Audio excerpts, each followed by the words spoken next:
খুব কম মানুষই জেনে থাকবেন যে কারবালার ঘটনার পর সমস্ত শহীদদের কে দাফন করেছিলেন আর কোথায় দাফন করেছিলেন এবং কিভাবে দাফন করেছিলেন। তো আজকের ভিডিওতে আমরা জানব হযরত ইমাম হুসাইন রাদিয়াল্লাহু তাআলা আনহু এবং সমস্ত শহীদদেরকে কে দাফন করেছিলেন। আর এর সাথে আমরা এটিও জানব যে হযরত ইমাম হুসাইন রাদিয়াল্লাহু তাআলা আনহুর মাথা মুবারক কোথায় দাফন করা হয়েছিল। যখন ইয়াজিদ বাহিনীরা হযরত ইমাম হুসাইন রাদিয়াল্লাহু তাআলা আনহু এবং তার সমস্ত সাথীদেরকে শহীদ করে দিল, তারপর কারবালার ময়দানে কি ঘটেছিল, চলুন আজকের এই ভিডিওতে আমরা সম্পূর্ণ ঘটনা বিস্তারিত জানার চেষ্টা করি। ভিডিওটি শুরু করার প্রথমে যদি আপনিও ইমাম হুসাইন রাদিয়াল্লাহু তাআলা আনহুকে ভালোবেসে থাকেন তাহলে ভিডিওটিতে লাইক করবেন আর কমেন্টে ইয়াজিদের উপর লানত বর্ষিত হোক এই কথাটি অবশ্যই লিখবেন। 10ই মুহররমের দিন পেরিয়ে যাওয়ার পরই সেই সন্ধ্যা নেমে আসলো, যেই সন্ধ্যায় কারবালার ময়দানের সমস্ত শহীদদের কাটা মাথাগুলো ছড়িয়ে ছিটিয়ে পড়েছিল। এই রাত কতই না ভয়ঙ্কর ছিল, যেদিকেই নজর যাচ্ছিল সেদিকেই শুধু মাথা কাটা শরীর দেখা যাচ্ছিল। ইমাম হুসাইন রাদিয়াল্লাহু তাআলা আনহুর শাহাদাতের পর ইয়াজিদ বাহিনীর কাছে সমস্ত শহীদদের কাটা মাথাগুলো ছিল, আর কারবালার ময়দানে কোনো রকম মাথা ছাড়াই শুধুমাত্র শরীরগুলো ছড়িয়ে ছিটিয়ে পড়েছিল। কতই না বেদনাদায়ক ছিল সেই দৃশ্য, একবার চিন্তা করে দেখুন।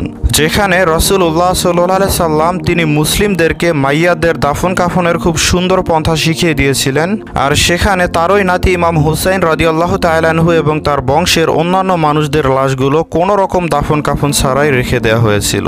আর তাদের সাথে সেই ন্যূনতম আচরণটুকু করা হলো না যে আচরণ প্রতিটি মুসলমানের সঙ্গে করা হয়, হোক সেখানে সে যতটাই না গুনাহগার হয়ে থাকে।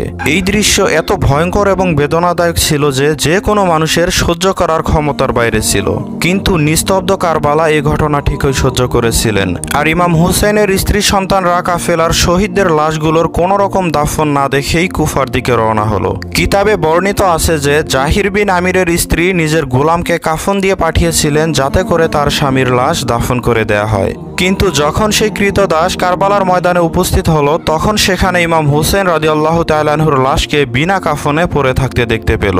এটা দেখে তিনি বলতে থাকলেন, কতটা আশ্চর্য কথা হবে যে আমি আমার মালিকের কাফন দিয়ে দিব কিন্তু ইমাম হুসাইন রাদিয়াল্লাহু তাআলা আনহুর লাশ এমনভাবে পড়ে থাকবে।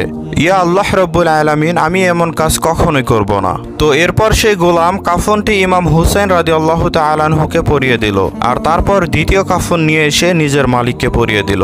রিওয়ায়াতে এসেছে ইয়াজিদ বাহিনীর সর্দার ইবনে সাদের চলে যাওয়ার পর শাহাদাতের তৃতীয় দিনে কাবিলায় বনি আসাদ, যারা কারবালার ময়দানের খুবই কাছাকাছি একটি গ্রামে বসবাস করছিল, তো তখন তারা এসে হযরত ইমাম হুসাইন রাদিয়াল্লাহু তাআলা আনহু এবং শহীদদেরকে দাফন করেছিলেন। আল্লামা হাসান বিন তাবারি শহীদদের দাফনের সম্বন্ধে বলতে গিয়ে আরও একটি ঘটনাকে বর্ণনা করেছেন।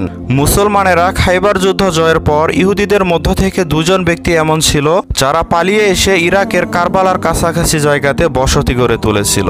ইয়াজিদ বাহিনী চলে যাওয়ার পর সেই মানুষেরা রাত্রবেলাতে শহীদদের লাশ থেকে একটি রশ্মি বেরিয়ে যেতে দেখলো, আর এমন কেরামতের পর তারা সেখানকার বাসিন্দাদেরকে একত্রিত করলো আর বলল যে এই সমস্ত লাশগুলো আল্লাহ তাআলার আউলিয়াদের চিহ্ন হয়ে থাকবে, আর এই জন্য তাদেরকে দাফন করা অবশ্যই আমাদের কর্তব্য।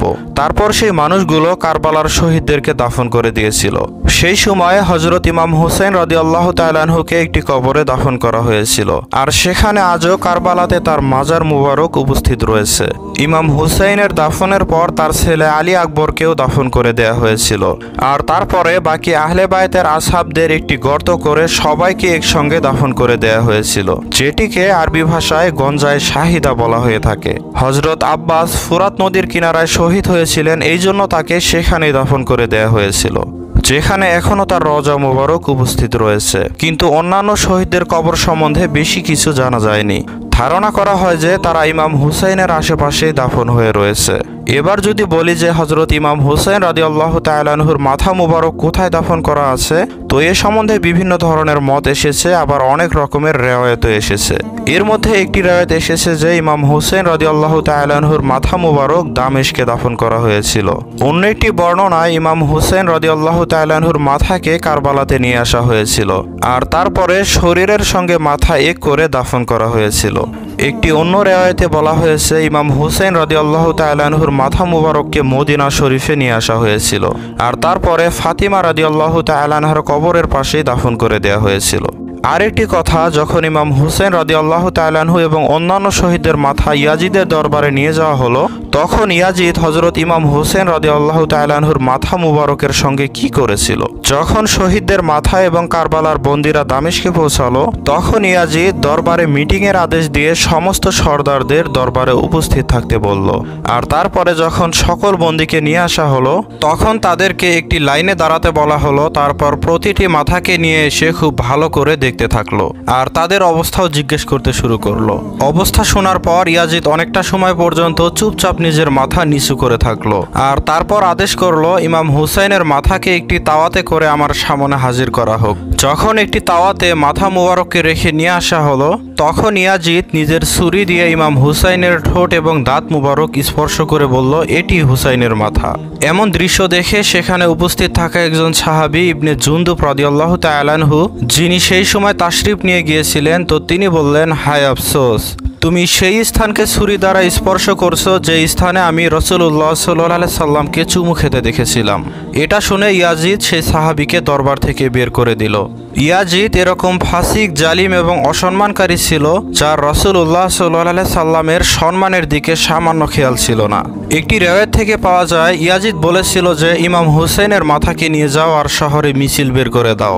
ইয়াজিদ বাহিনী যখন মিছিল বের করে আসকালানি পর্যন্ত পৌঁছালো, তখন আশফালনের হাকিম বলল, খবরদার, যদি ইমাম হুসেন রাদিয়াল্লাহু তাআলা আনহুর পবিত্র মাথা নিয়ে মিছিল বের করেছো, তো এটা চরম বেয়াদবি হবে আর এটা আমি বরদাস্ত করব না। তো তখন তিনি ইমাম হুসেন রাদিয়াল্লাহু তাআলা আনহুর মাথা মুবারককে নিয়ে সেখানে দাফন করে দিয়েছিলেন। তারপর যখন আসকালানির বিদেশি মানুষদের কাছে সেই মাথা মুবারক কবজা হয়ে গিয়েছিল, তখন সালাই নামের একজন ব্যক্তি, যিনি মিশরের হাকিম ছিলেন, তো তিনি 3000 দিনার অথবা এর থেকেও বেশি দিয়ে সেই সাদা চামড়ার মানুষদের কাছ থেকে ইমাম হুসেন রাদিয়াল্লাহু তাআলা আনহুর মাথা মুবারককে কিনে নিয়েছিলেন। আর তারপরে সেই হাকিম মাথা মুবারককে রেশমি কাপড়ে জড়িয়ে সেখান থেকে কিছু মানুষকে সঙ্গে নিয়ে মিশরে নিয়ে এসেছিলেন।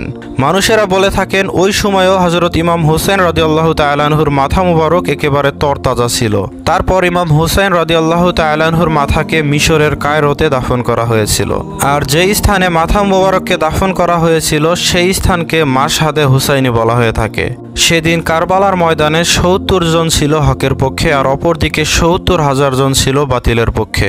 আজকে সেই 70 জনের প্রেমিকও বেঁচে আছে, আবার সেই 70,000 জনের অনুসারীরাও বেঁচে আছে।